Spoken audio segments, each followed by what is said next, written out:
dalam ketatanegaraan mantan presiden pun perlu dipanggil presiden supaya dia sadar dia pernah jadi orang nomor 1 di Republik ini. Jadi jangan buat aneh-aneh. Dia harus tetap dipanggil Presiden Joko Widodo. Bagi saya, ya, tidak mungkin Presiden Joko Widodo tidak membaca pasal konstitusi ini. Dia paham betul bahwa ini bisa satu paket atau 2 paket. Bisa tanggapi sebentar. Sabar. Yang khusus itu aja. Nanti giliran Anda. Saya mau lanjut. Satu paket sendiri-sendiri atau kedua-duanya. Saya yakin bisa paham. Kecuali ada makna di balik pernyataan Presiden itu. Kalau Anda mengimpeach anak saya, rahasia Anda untuk juga bisa diimpeach, saya akan lakukan. Jangan-jangan memang ada semacam politik saling sandera. Karena bagaimanapun, bagi saya, tidak mungkin Presiden Jokowi tidak memahami bahwa tidak mungkin dan tidak harus satu paket. Jadi, tadi juga saya dengar juga Bu Irma yang mengatakan satu paket itu salah secara konstitusi. Tidak harus satu paket. Jadi, kalau Pak Prabowo tidak memiliki kesalahan politik yang dipegang oleh siapapun, mestinya dia akan meminta supaya ribut-ribut ini dihentikan.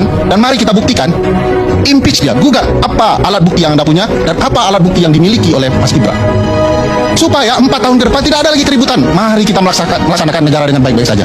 Jadi jangan ceritanya, ini berikan kami anak muda kesempatan. Tidak soal itu. Anak muda pasti diberikan kesempatan. Sepanjang cara naiknya benar. Saya jujur saja penasaran saya dengan peristiwa naiknya Mas Gibran ini. Putusan Mahkamah Konstitusi itu mirip dengan putusan Mahkamah Agung.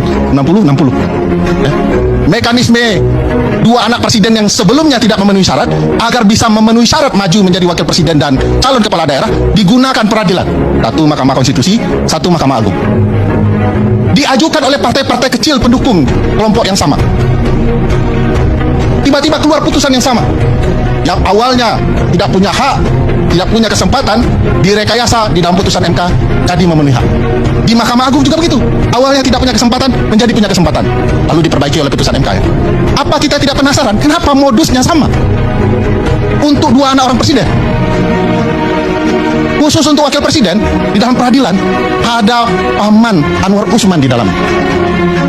Ada yang mengatakan bahwa putusan perselisihan hasil pemilu presiden sudah selesai. Nah, ini tidak paham, objeknya berbeda.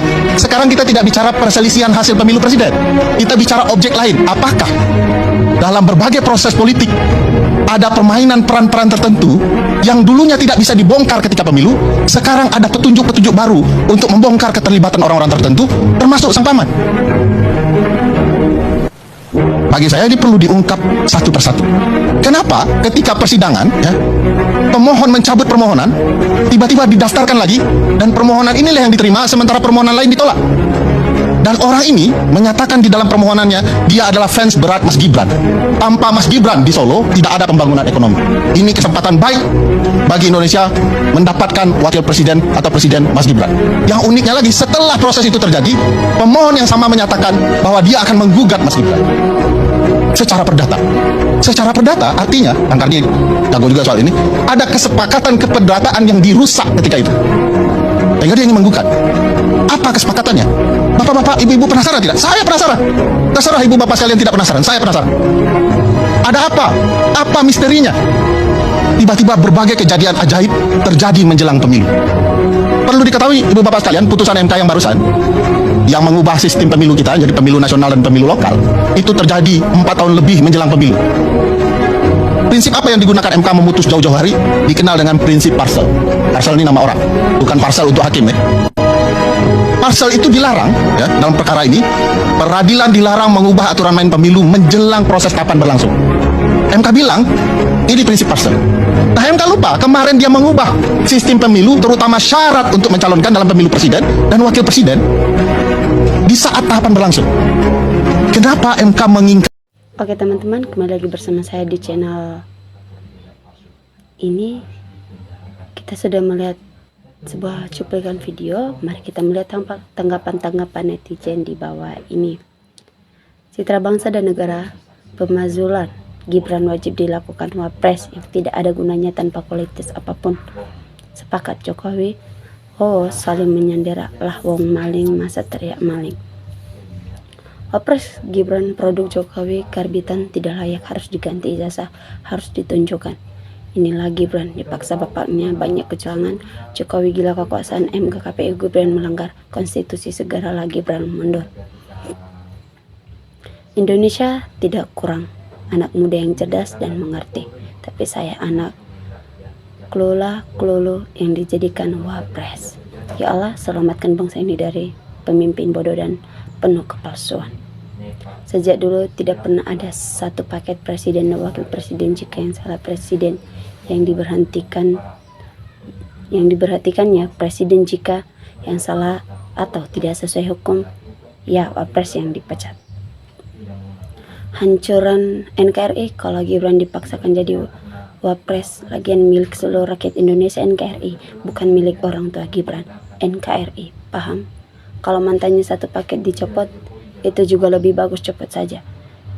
Yakinlah siksaan Allah yang sedih-sepedinya merampas hasil kemenangan orang lain. Kalau sakit minum obat biar sembuh. Segera buktikan, lengserkan Gibran. Jangan cuma omong-omong, sekedar mengingatkan, wahai saudaraku, di tahun 2029 nanti jangan memilih presiden atau wakil yang terlalu tua atau terlalu muda, tapi yang matang pikirannya. Kenapa kalian bersama rakyat ini dan berontak?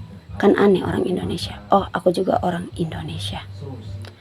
Bapak Prabowo Subianto kalau tidak mendengar rakyat yang waras pasti akan kacau NKRI ini.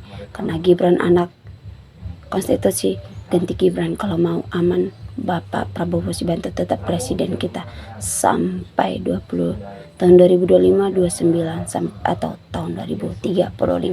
Gibran sama Jokowi father and son sama-sama menjadi pembohong dan tidak ada kualitasnya, membuat rakyat malu. Telah dipimpin presiden dan wapres yang tidak punya ijazah. Saya tidak rela kalau Gibran dilantik karena saya tim pemenang Mahfud Ganjar dan kita hidup di dunia semua ada batas dan semua ada aturan. Lagian gak takut hukum karena berlaku bagi orang berpikir, merampas hasil kemenangan orang karena gak tahu diri.